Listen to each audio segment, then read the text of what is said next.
السلام علیکم ورحمۃ اللہ وبرکاتہ۔ الحمد للہ وحدہ والصلاة والسلام علی من لا نبی بعدہ،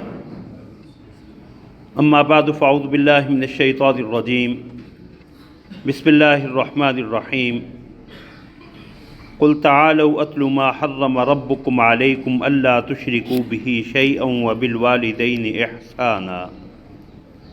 ولا تقتلوا أولادكم من إملاق نحن نرزقكم وإياهم ولا تقربوا الفواحش ما ظهر منها وما بطن۔ صدق اللہ العظیم۔ اللهم صل على محمد وعلى آل محمد كما صليت على إبراهيم وعلى آل إبراهيم إنك حميد مجيد۔ اللهم بارك على محمد وعلى آل محمد كما باركت على إبراهيم وعلى آل إبراهيم إنك حميد مجيد۔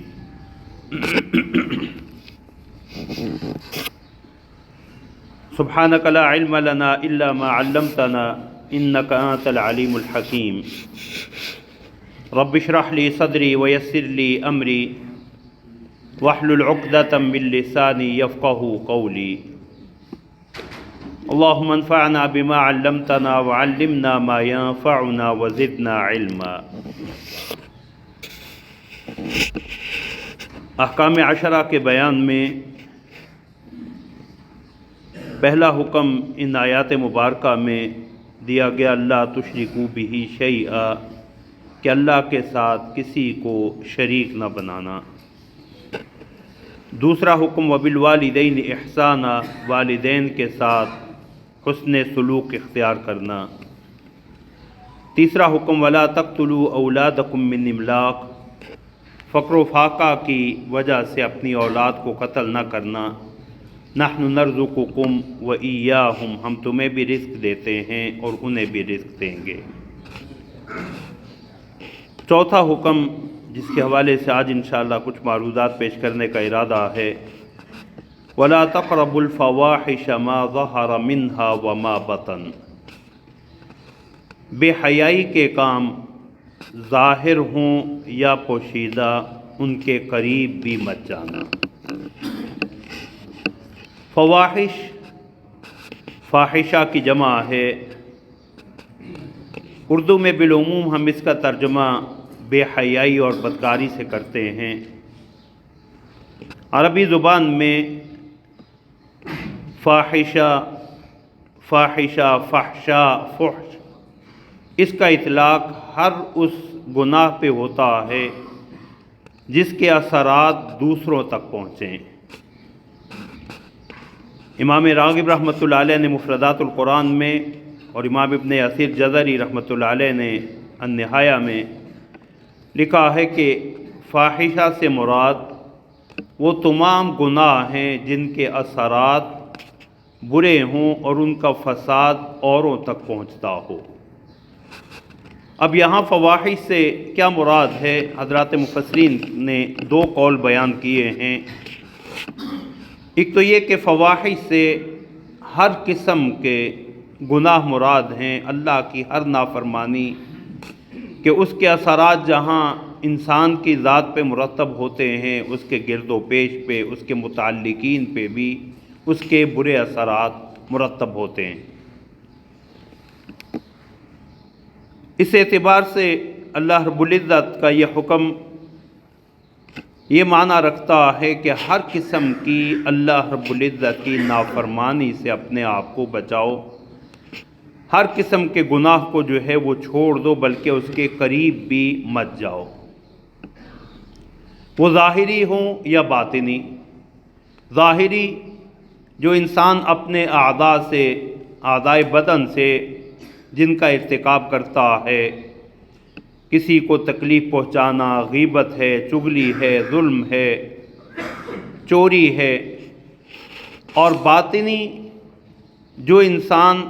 جس کا ارتکاب دل میں کرتا ہے، قلبی اعمال جسے شریعت نے روکا ہے، حسد ہے، کینہ ہے، بغض ہے، بے صبری ہے، بے شکری ہے، تو وَلَا تَقْرَبُوا الْفَوَاحِشَ مَا ظَهَرَ مِنْهَا وَمَا بَطَن،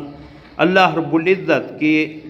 روکے ہوئے تمام گناہوں سے اپنے آپ کو بچاؤ، ان کے قریب بھی نہ جاؤ، وہ ظاہری ہوں یا باطنی۔ اس اعتبار سے یہ آیت کریمہ اس آیت کریمہ کا ہی مفہوم لیے ہوئے ہے جس میں اللہ رب العزت نے ارشاد فرمایا وَذَرُوا ظَاهِرَ الْإِثْمِ وَبَاطِنَهُ، کہ تم ظاہری اور باطنی ہر قسم کے گناہ کو، اللہ کی نافرمانی کو چھوڑ دو۔ حضرت قتادہ بن دعامہ سدوسی رحمۃ اللہ علیہ تابعی ہیں، فرمایا کرتے تھے سرہ وعلانیتہ وقلیلہ وکثیرہ، کہ اللہ رب العزت کے ظاہری باطنی ہر قسم کی نافرمانی اور گناہ کو چھوڑ دو، ظاہری ہوں، باطنی ہوں، تھوڑے ہوں، زیادہ ہوں، تو اللہ رب العزت کی ہر قسم کی نافرمانی سے بچنا۔ اور پھر اللہ رب العزت نے حکم دیا وَلَا تَقْرَبُوا، قریب بھی مت جاؤ، یعنی ایسے امور جو گناہ کا ذریعہ بن سکتے ہوں ان سے بھی اپنے آپ کو بچاؤ۔ رسول اللہ صلی اللہ علیہ وسلم نے اسے ایک مثال سے واضح فرمایا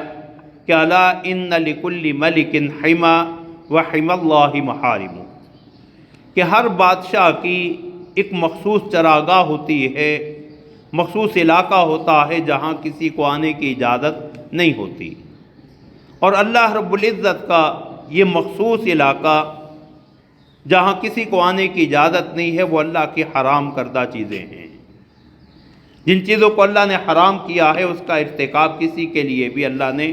جائز نہیں رکھا۔ اور ہمیں ومن حام حول حمن اوشک یکاد ان یقع فی،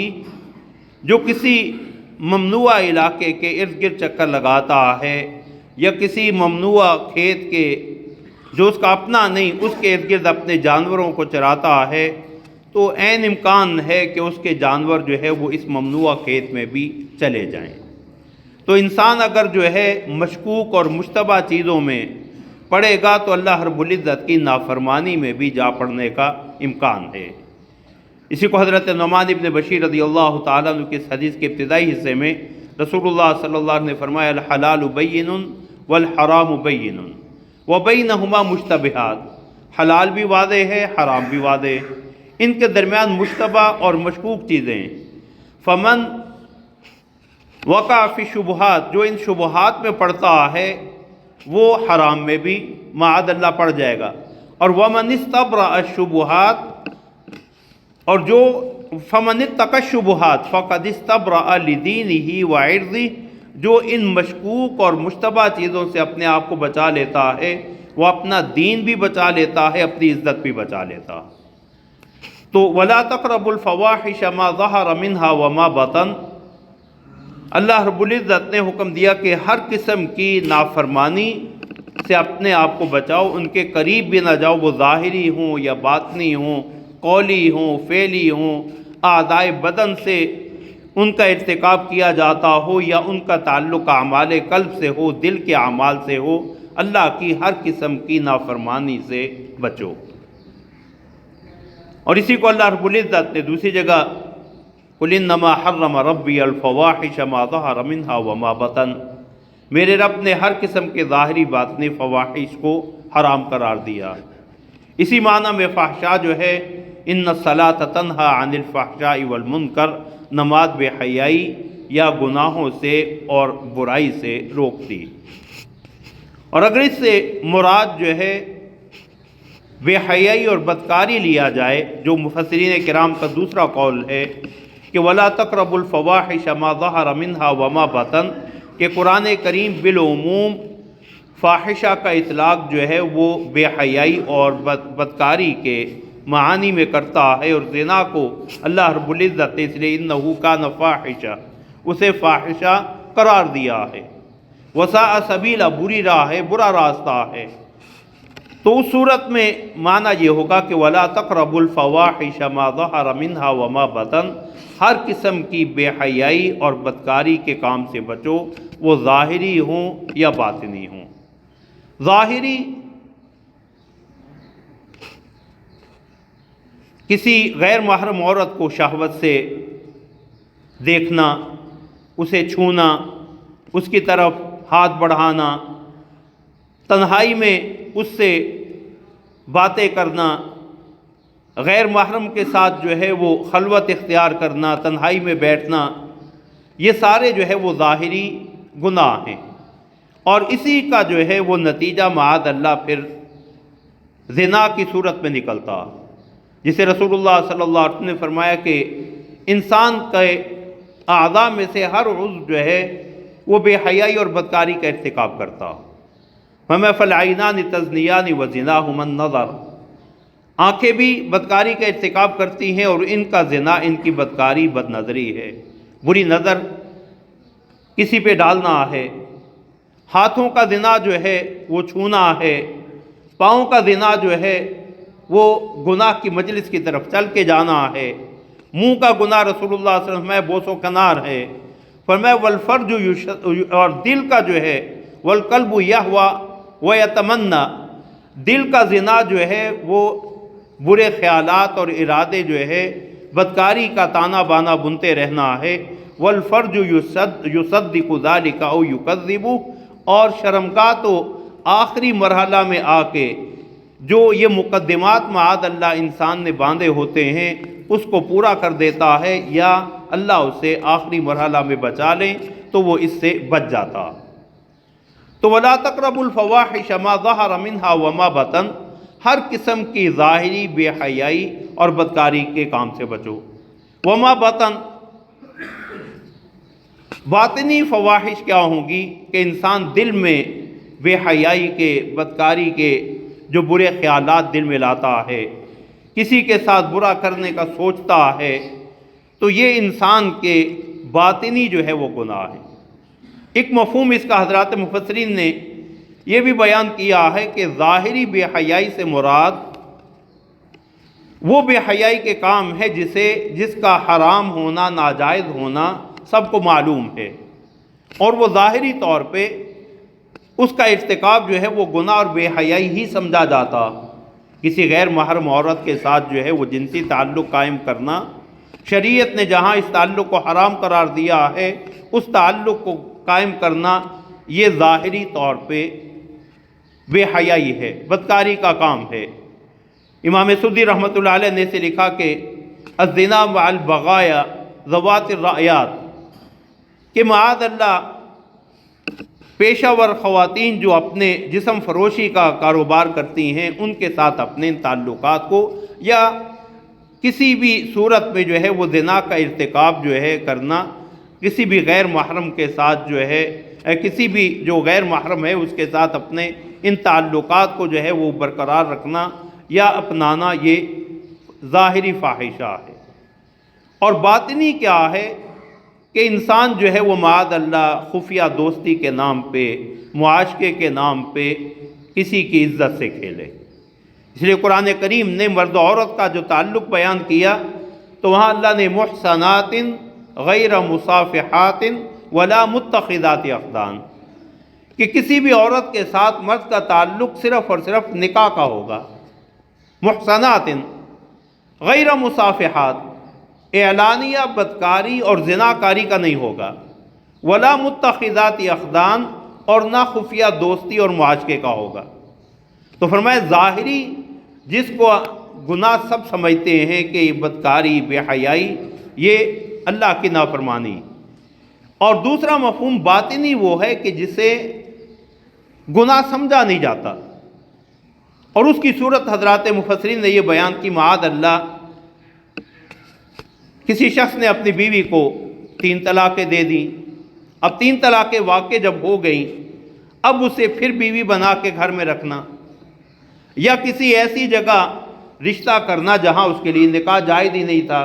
رضائی بہن ہے، تو ایسے معاملات میں احتیاط کا دامن چھوڑ دیا اور ایسی جگہ پہ رشتہ کر لیا جہاں رشتہ کرنا اس کے لیے نکاح کر لیا جہاں جائز ہی نہیں تھا۔ اب لوگوں کی نگاہوں میں تو وہ نکاح کی زندگی گزار رہا، لیکن حقیقت میں یہ فاحشہ، بے حیائی اور بدکاری کی زندگی گزار رہا۔ تو وَلَا تَقْرَبُوا الْفَوَاحِشَ مَا ظَهَرَ مِنْهَا وَمَا بَطَنَ، بے حیائی کے کاموں کے قریب بھی مت جانا۔ اب لا تقربوا،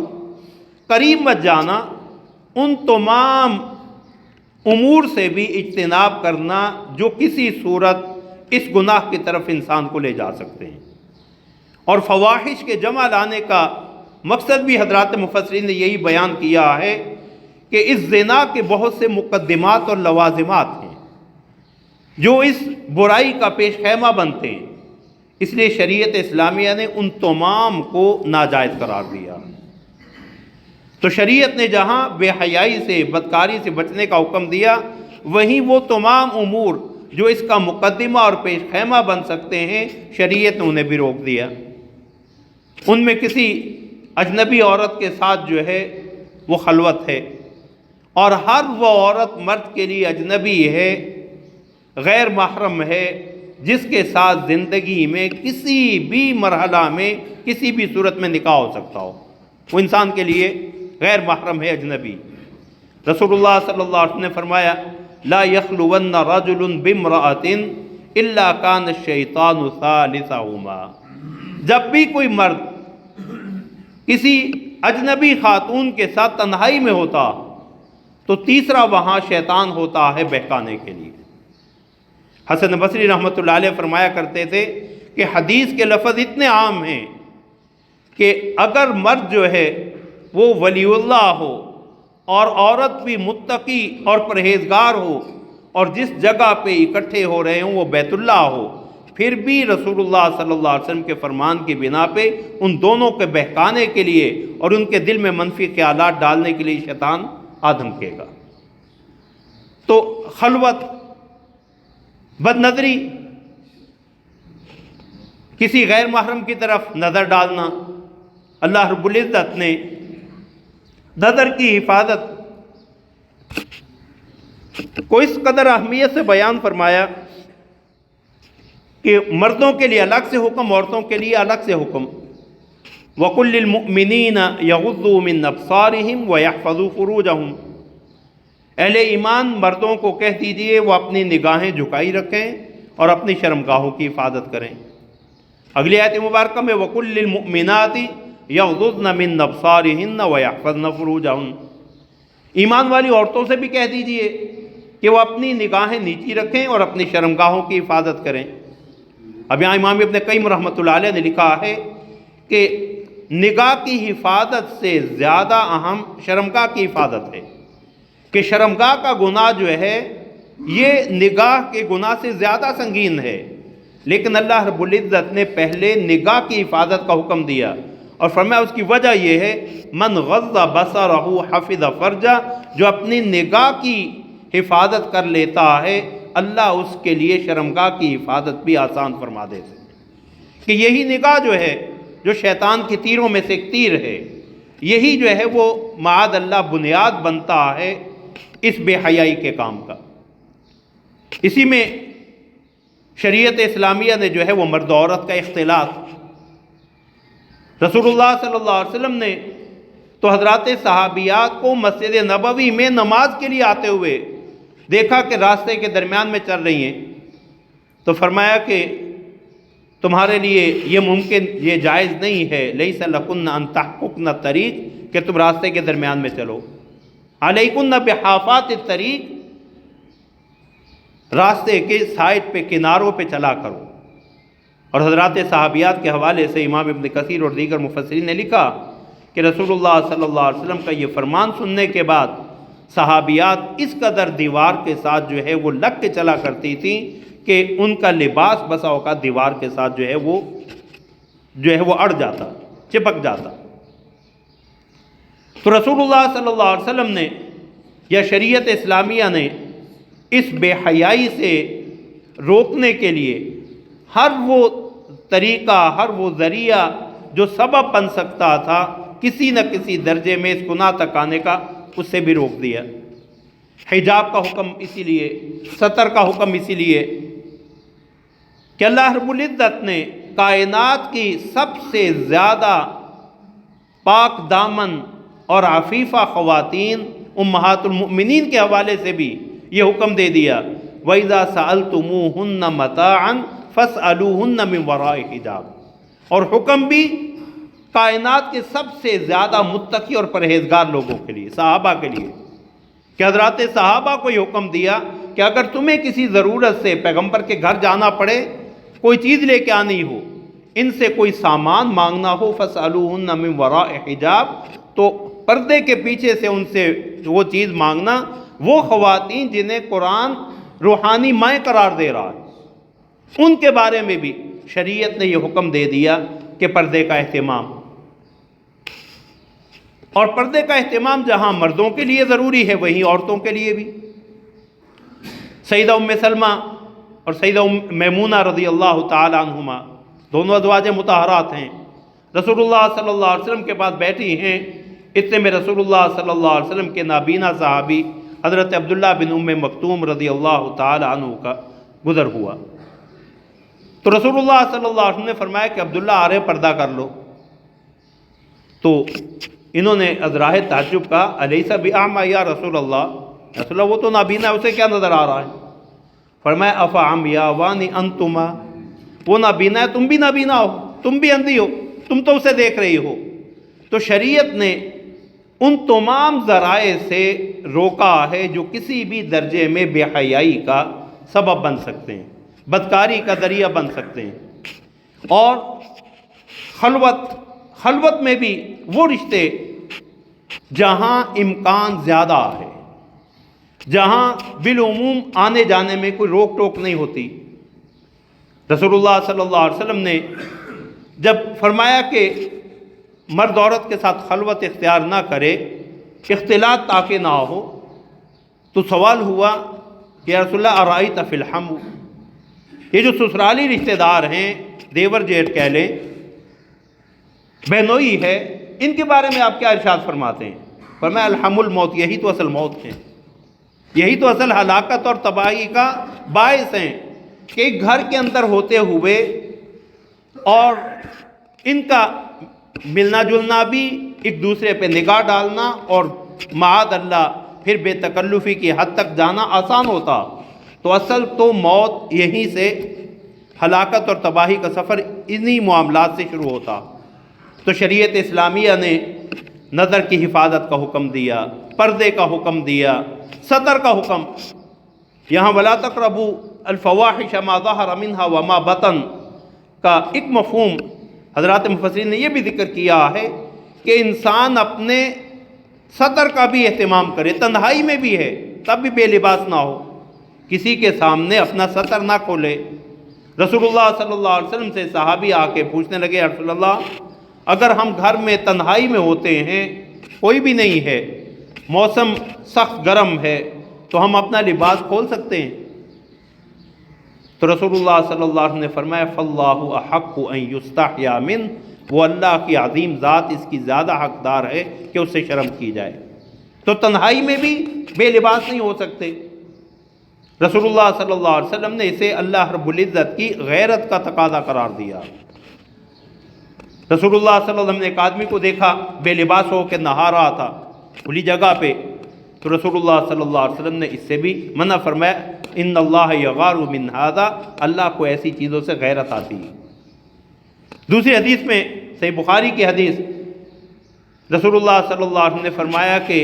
لا احد اغیر من اللہ، اللہ سے زیادہ غیرت والا اور کوئی نہیں۔ حضرت سعد رضی اللہ تعالی عنہ کہنے لگے، یا رسول اللہ اگر میں اپنی بیوی کے ساتھ کسی کو برا کام کرتے دیکھوں، میں تو فوراً ننگی تلوار سے اس کا سر قلم کر دوں گا۔ تو فرمایا سعد کی بات سن رہے ہو، یہ اس کی غیرت کی دلیل ہے، اور میں وَأَنَا أَغْيَرُ مِن سعد، میں سعد سے زیادہ غیرت والا ہوں، وَاللَّهُ أَغْيَرُ مِنِّي، اور اللہ مجھ سے زیادہ غیرت والے ہیں۔ اور فرمایا اللہ رب العزت نے اپنی اسی غیرت کی بنا پہ ہی حرم الفواحش ما ظہر منہا وما بطن، اللہ نے ظاہری باطنی ہر قسم کی بے حیائی کے کاموں سے وہ حرام قرار دے دیا۔ تو ولا تقربوا الفواحش ما ظہر منہا وما بطن، ظاہری باطنی ہر قسم کی بے حیائی کے کاموں سے بچو۔ اسی میں شریعت نے بن سور کے عورتوں کا باہر نکلنا، اسی طرح مردوں کا عورتوں کو اپنی طرف مائل کرنے کے لیے شہرت کا لباس، جسے حدیث نے فرمایا، عورت کے حوالے سے فرمایا کہ اگر عورت بن سور کے گھر سے نکلتی ہے اور خوشبو لگا کے تاکہ مقصود یہ ہو معاذ اللہ کے مردوں کی توجہ اس کی طرف آئے۔ فرمایا وہ کسی بھی مجلس سے گزرتی ہے فہیہ قضا و قضا یعنی زانیہ، فرمایا یہ کوئی اچھے کردار کی مالک حامل خاتون نہیں ہے۔ مرد کے حوالے سے فرما دیا کہ جو شہرت کا لباس پہنتا ہے جس سے مقصود کسی دوسرے کو اپنی طرف مائل کرنا ہو، فرمایا اللہ رب العزت اس لباس کی بدلے میں معاذ اللہ اسے قیامت والے دن جہنم کا اور آگ کا لباس پہنائیں گے۔ نگاہ کی حفاظت، پردے کا حکم، وَلَا تَبَرَّجْنَ تَبَرُّجَ الْجَاهِلِيَّةِ الْأُولَى،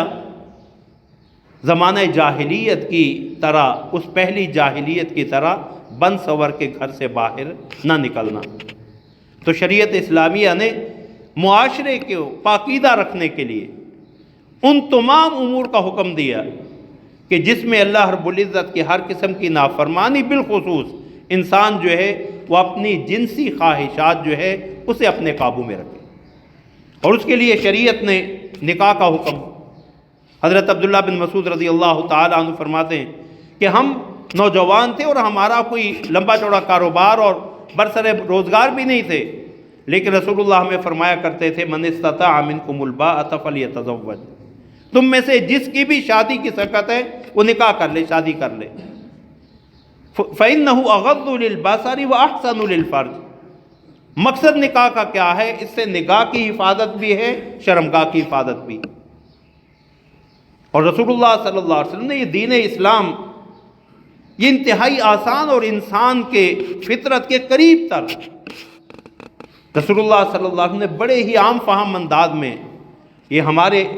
جو معاشرے کے مسائل میں اس میں نکاح میں تاخیر، رسول اللہ صلی اللہ علیہ وسلم نے فرمایا اگر تم میں سے کسی شخص کا کسی عورت پہ نگاہ پڑ جاتی ہے، اس کے دل میں کوئی منفی خیال آنے لگتا ہے تو فوراً گھر اپنی بیوی کے پاس آ جائے۔ فَإِنَّ عِندَهَا مَا عِندَهَا، اللہ نے اس کے گھر حلال بھی وہی چیز رکھی ہے جو معاذ اللہ اس حرام میں ہے۔ اس لیے شریعت اسلامیہ نے مرد کے لیے اپنی بیوی سے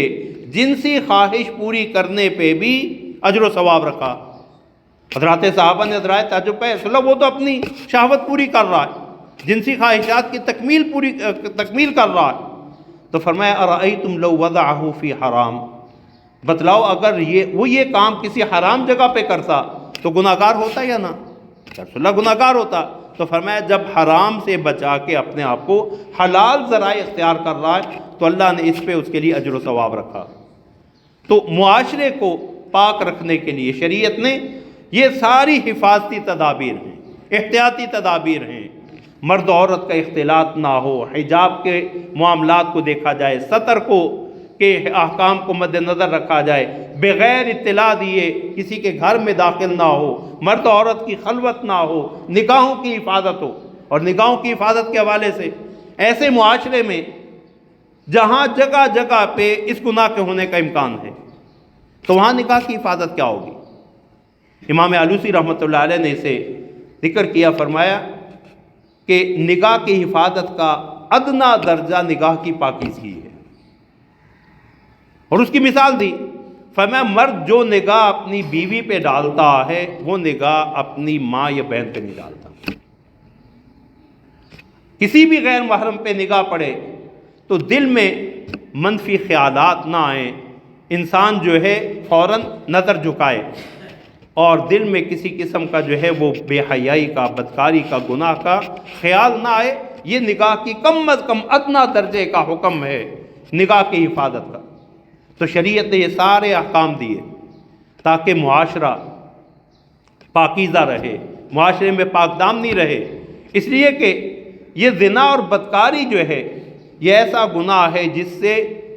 نسب بھی مشکوک ہے اور معاشرے میں جو ہے وہ بدامنی بھی۔ اس لیے سورہ اسراء میں اللہ نے، اور یہاں بھی پہلے اللہ رب العزت نے زنا سے روکا وَلَا تَقْرَبُوا الْفَوَاحِشَ، اگلی آیت میں وَلَا تَقْتُلُوا النَّفْسَ، کوئی جان نہ لے لینا کسی کی۔ تو حضرات مفسرین نے اس کا سبب یہ بتلایا کہ اللہ نے زنا کو مقدم اس لیے رکھا ہے کہ معاذ اللہ جس معاشرے میں بدکاری اور بے حیائی عام ہو جاتی ہے پھر اس کا نتیجہ جو ہے وہ قتل کی صورت میں، بدامنی کی صورت میں اور جانوں کے ضائع ہونے کی صورت میں نکلتا۔ تو ولا تقربوا الفواحش ما ظهر منها وما بطن، شریعت نے اس آیت کریمہ میں سورہ انعام کی اس آیت نمبر 151 میں احکام عشرہ میں سے چوتھا حکم یہ دیا کہ بے حیائی کے کاموں کے قریب بھی نہ جانا، وہ ظاہری ہو یا باطنی۔ ان تمام تر حفاظتی تدابیر کے باوجود معاذ اللہ ثم معاذ اللہ اگر کوئی اس گناہ میں پڑ گیا تو شریعت نے پھر اس کا علاج بھی، اس کی سزا بھی سخت رکھی۔